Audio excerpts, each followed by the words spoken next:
नमस्कार साथियों, मैं अनुपम कुमार सिंह और एक बार फिर से मैं हाजिर हूँ आपके सामने वीडियो लेकर अपने YouTube चैनल अनुपम के सिंह पर। पिछले कुछ दिनों से आप लोगों को भी लग रहा होगा कि YouTube चैनल पे वीडियो क्यों नहीं आ रहा है, कंटेंट्स क्यों नहीं आ रहे हैं। तो इसका कारण ये था कि मैं बिहार में अपने गांव चला गया था और वहाँ पर इंटरनेट की वैसी सुविधा नहीं थी कि मैं वीडियो फिर से आपके बीच लेकर आ सकूँ। लेकिन अब फिर से निरंतर मैं आपके सामने उपस्थित रहूँगा।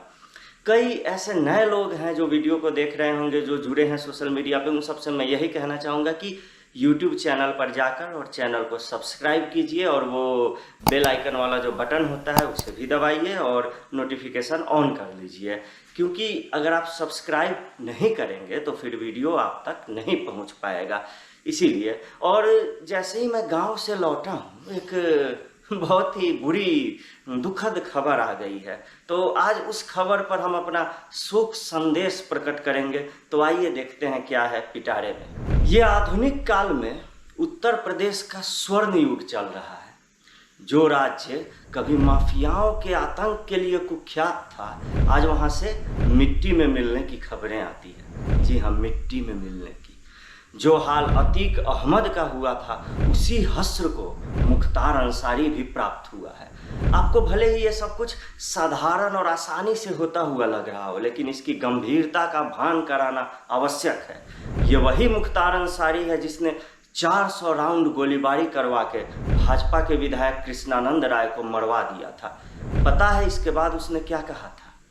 उसने फोन पर बात करते हुए कहा था, चोटी काट ली, जय श्री राम मुट्ठी में है। एक हिंदू के शिखा का कुछ इस तरह अपमान किया गया था। कृष्णानंद राय का गुनाह सिर्फ इतना था कि उन्होंने 2002 में गाजीपुर के मोहम्मदाबाद विधानसभा क्षेत्र से मुख्तार अंसारी के भाई अफजाल अंसारी को हरा दिया था।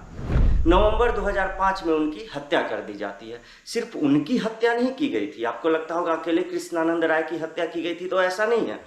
उनके साथ जो भी लोग थे वो सब मारे गए। कुल 7 लोगों की हत्या हुई थी। ये एक नरसंहार था। इस हत्याकांड में एक भी व्यक्ति गुनहगार साबित नहीं किया जा सका अदालत में। ये रसूख था मुख्तार अंसारी का, ये उसका खौफ था। आज कृष्णानंद राय के परिवार को न्याय मिला होगा, उनकी आत्मा को शांति मिली होगी। इसी तरह एक नाम आता है अवधेश राय का। कभी उत्तर प्रदेश में जो कांग्रेस के प्रदेश अध्यक्ष अभी कांग्रेस के प्रदेश अध्यक्ष हैं अजय राय, उनके भाई थे अवधेश राय। कृष्णानंद राय की हत्या से 14 साल पहले मुख्तार अंसारी ने उनकी हत्या करवाई थी। लहुड़ा बीड़ में उनके घर के बाहर जहां उनकी हत्या की गई, उससे कुछ ही दूरी पर चेतगंज थाना स्थित था। लेकिन मजाल की इतनी गोलियां चलने के बावजूद थाने का एक भी पुलिस वाला बाहर निकला हो। अवधेश राय की हत्या का सदमा ऐसा लगा कि माँ बाप भी चल बसे थे। मुख्तार अंसारी का ये खौफ था। उसकी खौफ का आलम ये था कि 32 साल तक मामला चलता रहा, तब जाकर मुख्तार अंसारी को इस मामले में उम्र कैद की सजा मिली।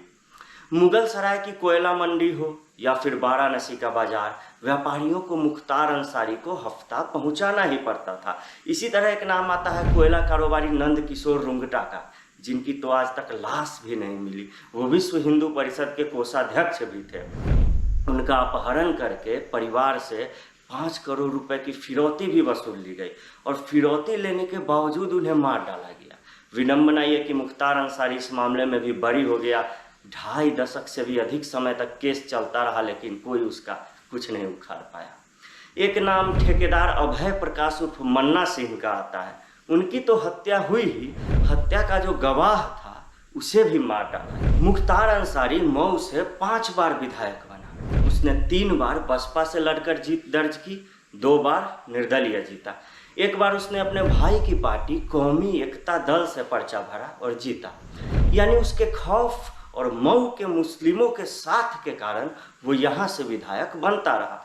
फिलहाल उसका बेटा अब्बास मऊ से विधायक है। ये है इलाके के मुस्लिमों का मुख्तार अंसारी के प्रति प्यार, समर्थन।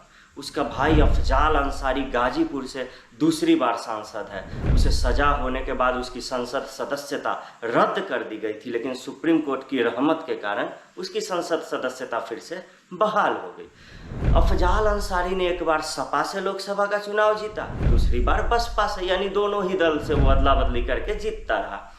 वो मोहम्मदाबाद से 5 बार विधायक भी रह चुका है। आपको बता दें कि मुख्तार और अफजाल से भी एक बड़ा भाई था उसका नाम था सिगबतुल्लाह अंसारी। वो भी मोहम्मदाबाद से 2 बार विधायक रहा था। फिलहाल वहाँ से उसका बेटा सुहैब अंसारी एमएलए है। यानी तीनों भाई 12 बार विधायक रह चुके हैं। उनके बेटों को भी मिला दें तो 14 बार विधानसभा का चुनाव जीत चुके हैं।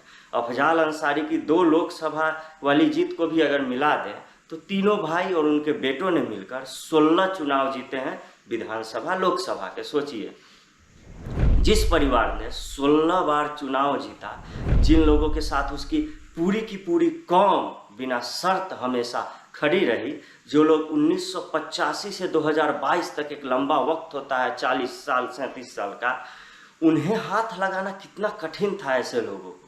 40 वर्षों से अपराध का ये साम्राज्य यूं ही चल रहा था। वो तो भला हो कि गोरखपुर के एक महंत के हाथ में लखनऊ की सत्ता आई, जिसने माफिया राज की चूल्हे हिलाकर रख दी हैं।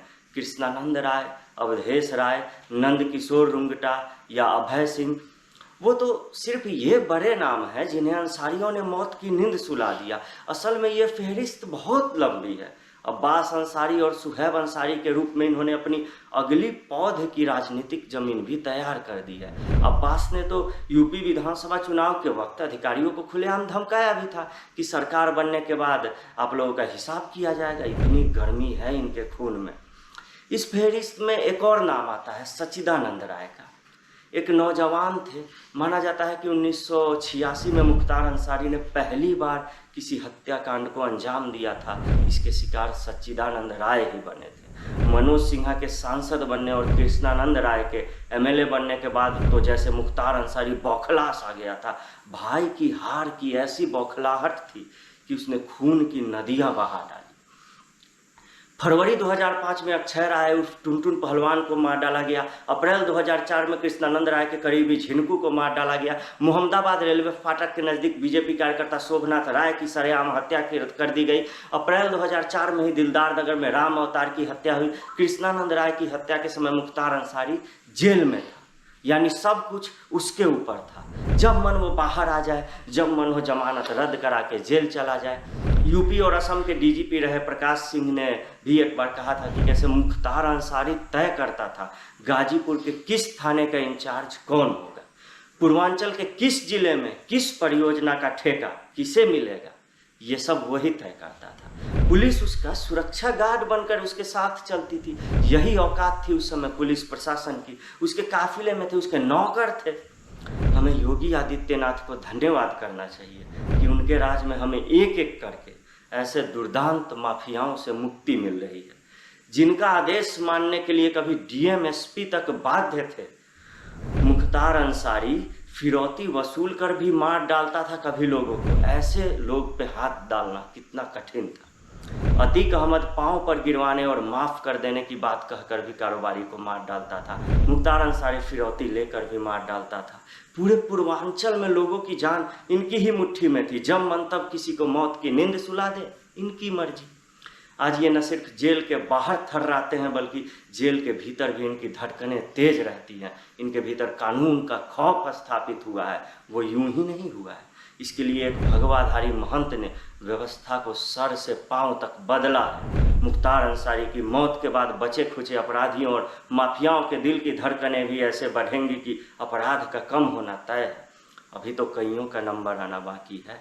जिनके साथ कभी पुलिस का काफिला नौकर बनकर चलता था, आज वो लोग एक पुलिस कांस्टेबल को देखकर भी पैंट में पेशाब कर देते हैं। यूपी में निवेश भी यूं ही नहीं आ रहा है। इसके लिए जिस कानून के राज की आवश्यकता है उसकी स्थापना भी की जा रही है। तभी मैंने कहा था यह आधुनिक उत्तर प्रदेश का स्वर्ण युग है। काशी कॉरिडोर के निर्माण, अयोध्या में रामलला के भव्य मंदिर में विराजने के बाद अब मथुरा की बारी है। बीच बीच में ये माफिया और गुंडा राज का सफाया तो चलता ही रहेगा। उद्योग धंधे भी चमकते रहेंगे। सोचिए आप, जिस मुख्तार अंसारी पे 60-65 केस दर्ज थे, 60-65 तो ऑफिशियल हैं, आधिकारिक हैं।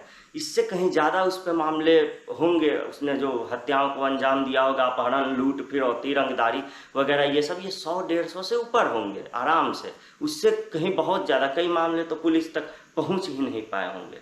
आज अगर ऐसे माफिया का अंत हुआ है तो ज़रूर ही ये हमारे लिए एकदम खुशी का विषय है और इसमें जश्न मनाने में कोई खामी भी नहीं है एक तरह से।